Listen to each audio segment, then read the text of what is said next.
ছাত্ৰ ছাত্ৰীসকল, আজি মই দশম শ্ৰেণী মৌলৰ ভোজ্যবিজ্ঞান শ্ৰেণী বিভাজন পেলজিক ক্লাছিফিকেশ্যন অফ এলিমেণ্ট অধ্যায়ৰ লগত সংগতি ৰাখি তোমালোকৰ বাবে কিছু কথা ক'ম।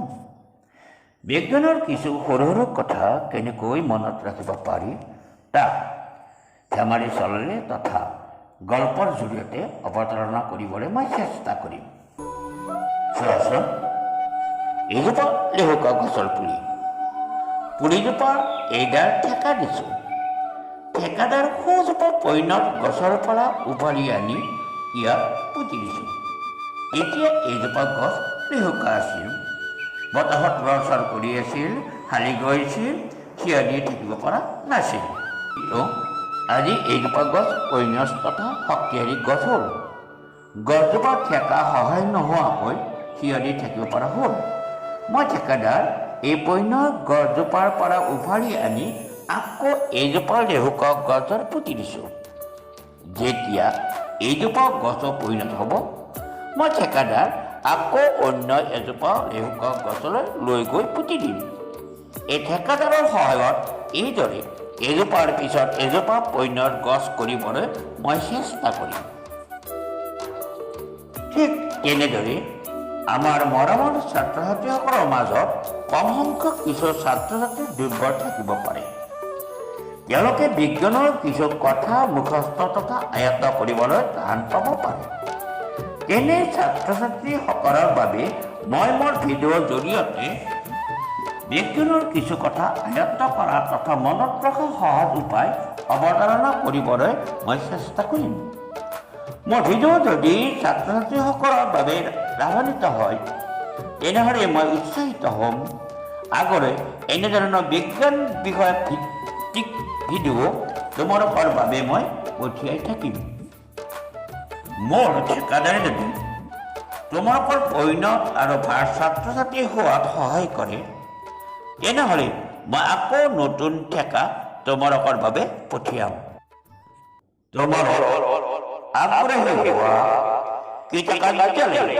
গতি কৰা পৰ্বত শিখৰত মই নৱপ্ৰজন্মৰ বাবে নৱবাদ্য নিৰ্ণয় কৰি ঝংকাৰ। এতিয়া আজি মোৰ বিষয়বস্তুলৈ ধীৰ গতিৰে খোজ পেলাওঁ। প্ৰথমে মই গল্পৰ জৰিয়তে আধুনিক পৰ্যায়বিদ্যা তালিকাখনৰ কিছু মৌলৰ মনত ৰখাৰ বাবে কেইটামান ঠেকা প্ৰথমে পঠিয়াই দিব খুজিছোঁ। নয়নজ্যোতি বৰুৱা, অৰুণাচল প্ৰদেশৰ সচিবালয়ৰ উচ্চ পদস্থ বিষয়া। কৰ্মসূত্ৰে তেখেতে অৰুণাচল প্ৰদেশতে থাকে।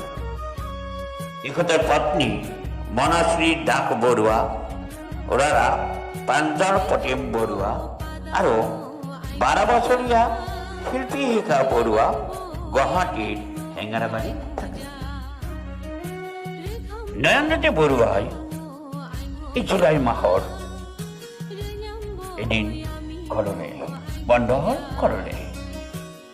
ঘৰলৈ আহোঁতে তেওঁ অৰুণাচল প্ৰদেশৰ পৰা লি আৰু বি নামৰ দুজনী বায়েক আৰু ভনীয়েকক লৈ আহিল। ঘৰ পোৱাৰ পিছতে 14-12 বছৰীয়া এই ছোৱালী দুজনীক দেখি শিল্পী শিক্ষাই আনন্দতে চিঞৰি ক'লে, অ' দেউতা, ভাল হ'ল দেই, মোৰ খেলাৰ লগ হ'ব, কেতিয়াবা মই খেলিবলৈ লগ পাম। কথাষাৰ শুনি প্ৰাঞ্জল প্ৰতিমে একাহি মানি ক'লে, ৰচোন তই যে খেলাৰ কথা কৈছা, সিহঁতে গৰমত আহিছে, ফেনখন দি। তেতিয়া দেউতাক নয়নজ্যোতি বৰুৱাই এটা ইংৰাজী কথা এষাৰ কৰে, লিবি বেছি নো ফেন। দেউতাক এজন উচ্চ পদস্থ বিষয়া আৰু দেউতাকৰ এনেধৰণৰ ইংৰাজী শুনি দামী চফাত প্ৰথম শাৰীত বহি থকা প্ৰাঞ্জল প্ৰতিম আৰু শিল্পী শিখাই হাঁহি দিলে। প্ৰাঞ্জল প্ৰতিমে হাহাকৈ হাঁহিলে আৰু শিল্পী শিখাই হি কৈ হাঁহিলে। এতিয়া কথাখিনি মই বৰ্ডত লিখি দিছোঁ। প্ৰাঞ্জল প্ৰতিমৰ হাঁহি হা আৰু শিল্পী শিখাৰ হাঁহি হি। তললৈ আহিছোঁ। দেউতাকৰ ইংৰাজী কথাষাৰ, যিখিনি কথা শুনি সিহঁতে হাঁহিছিল। লিভি বিচি নভেন, এইখিনি হ'ল মোৰ গল্পটো। এতিয়া আহোঁ আমি আমাৰ আধুনিক পৰ্যাবৃত্তৰ সেই তালিকাখনলৈ। হা মানে হ'ল হাইড্ৰজেন। হি মানে হ'ল হিলিয়াম। লি লিথিয়াম। BE বেলেৰিয়াম। বি মানে হ'ল বৰণ। চি মানে হ'ল কাৰ্বন। এন মানে হ'ল নাইট্ৰজেন। অ মানে হ'ল অক্সিজেন। এফ মানে হ'ল ফ্লৰিন। নিয়ন। অৰ্থাৎ আমি যিহেতু সিহঁতে প্ৰথম শাৰীত বহিছিল, এইটো আমি কম প্ৰথম পৰ্যায়ত হাইড্ৰজেন আৰু হিলিয়াম মৌল দুটা আছে। আৰু দ্বিতীয় পৰ্যায়ত এই মৌলকেইটা হ'ল 8টা মৌল। এই হ'ল লিথিয়াম, বেৰিলিয়াম, বৰণ, কাৰ্বন, নাইট্ৰজেন, অক্সিজেন, ফ্লৰিন, নিয়ন। আমি 10টা মৌল আমি এনেকৈ প্ৰথমে সাধাৰণ দুটা সৰু ঠেকাৰে আমি মুখস্থ কৰিব পাৰিম। এতিয়া আমি 3 নম্বৰ পৰ্যায়লৈ আহোঁ। 3 নম্বৰ পৰ্যায়লৈ আহোঁতে আমি এটা সৰু ঘটনা এটা চাওঁ। ঘটনাটো হ'ল আমাৰ গাঁৱৰে নৰেন কাকতি নামৰ এজন মানুহ, সাধাৰণ মানুহ। এটা ধুনীয়া মগ এটা আছিল গা ধোৱাৰ বাবে। কিন্তু হঠাৎ গা ধোৱা মগটো হেৰাল। আৰু মগটো হেৰুৱাত বিচাৰি বহুত দিনৰ পিছত মগটো পালে। মগটো তেওঁ পালে কি পুলিচ থানাৰ এটা আলমাৰীত পালে। গতিকে নৰেনৰ যিটো মগ, সেই মগটো ক'ত পালে? পুলিচ থানাৰ আলমাৰীত পালে। এতিয়া সেই কথাটো মই বৰ্ডত ভাগ কৰি লিখি দিছোঁ। নৰেনৰ মগটো অৰ্ছিল পুলিচ ষ্টেচনৰ কৰিণাৰ আলমাৰীত। নৰেনৰ মগটো অৰ্ছিল পুলিচ ষ্টেচনৰ কৰিণাৰ আলমাৰীত। এতিয়া আহোঁ আমি আধুনিক পৰ্যাবৃত্তৰ সেই তালিকাখনলৈ আহোঁ। 3 নম্বৰ পৰ্যায়ৰ কথাখিনি। নৰেন আদি আমি ক'ম। তাৰে ভিতৰত প্ৰথমটো আমি নৰেন বুলি কওঁতে ছডিয়াম। মগটো বুলি কওঁতে আমি হয়তো MUG ক'ম, কিন্তু নকওঁ আমি MG মেগনেছিয়াম। অল চি ALSI অল চি। Al aluminium, SI silicon. পুলিচৰ P ফসফৰাছ। ষ্টেচনৰ S সালফাৰ। কৰিণ অৰ্থাৎ চিয়ান।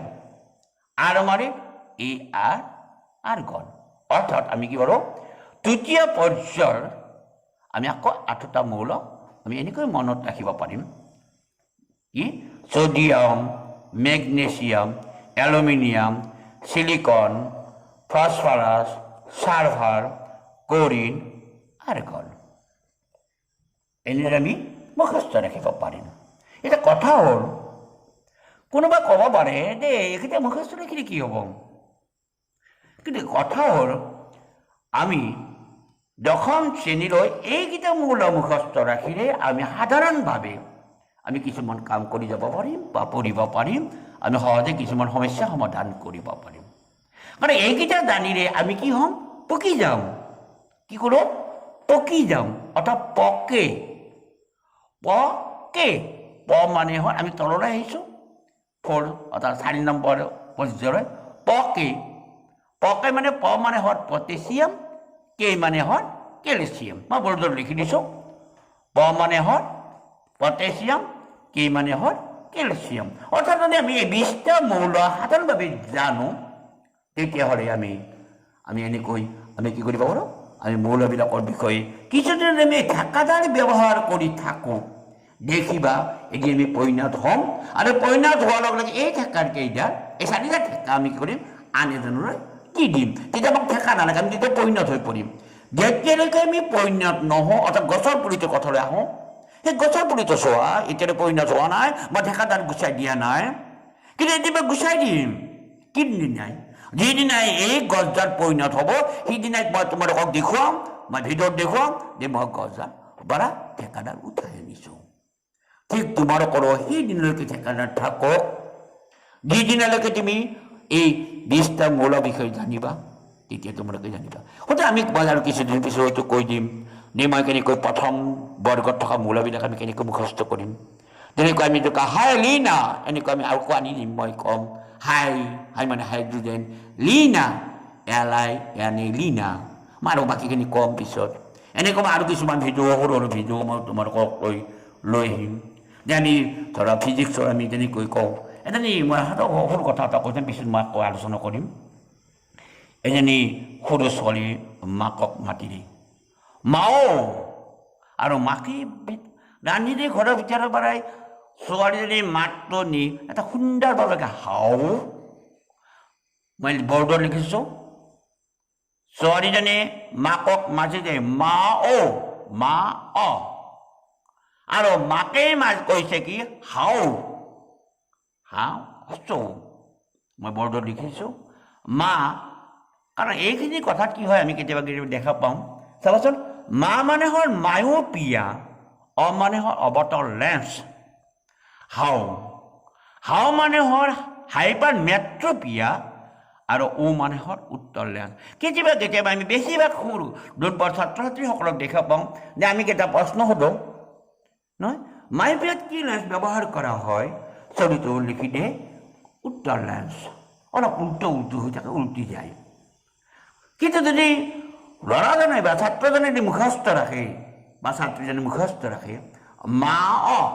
মা মানে মায়োপিয়া অৱতল অৰ্থাৎ মায়োপিয়াত অৱতল লেন্স ব্যৱহাৰ কৰা হয় হাইপাৰ মেট্ৰপিয়াত উত্তৰ লেন্স ব্যৱহাৰ কৰা হয় এনেকুৱা সৰু বৰ ডেকা কিছুমান মই সময়ে সময়ে ছাত্ৰ ছাত্ৰীসকলক দিবলৈ চেষ্টা কৰিম ছাত্ৰ ছাত্ৰীসকলৰ যদি উপকাৰ আহে ছাত্ৰ ছাত্ৰীসকলৰ যদি লাভ হয় মই তেতিয়াহ'লে আকৌ এনেকুৱা সৰু সৰু ঠেকা আমি দিম ছায়েন্স অৰ্থাৎ বিজ্ঞান বিষয় এটা সুন্দৰ বিষয় এটা মনোমোহৰ বিষয় এই ফুলেদি থকা ফুলকেইডালৰ ফুলি থকা ফুলকেই পাহৰ দৰে সুন্দৰ আৰু বিজ্ঞান লাহে লাহে আমি যেনেকৈ আমি অতব্য হাবিলৈ যেনেকৈ আমি লাহে লাহে কম জংঘলেৰে গৈ আমি এখন অতব্য হাবি সোমাই পৰোঁ বিজ্ঞান এনেকুৱা লাহে সৰু সৰুকৈ জানি কমকৈ জানি আমি লাহে এনেকৈ আগবাঢ়ি যাম যে আমি জটিল কথাবোৰ আমি বিজ্ঞানৰ জটিল সূত্ৰবোৰ আমি সহজে সমাধান কৰিব পাৰিম আহচোন ছাত্ৰ ছাত্ৰীসকল তোমালোকৰ যদি লাভ হয় মই আকৌ এনেকুৱা সৰু বৰ ঠেকা মই তোমালোকলৈ আগবঢ়াই দিম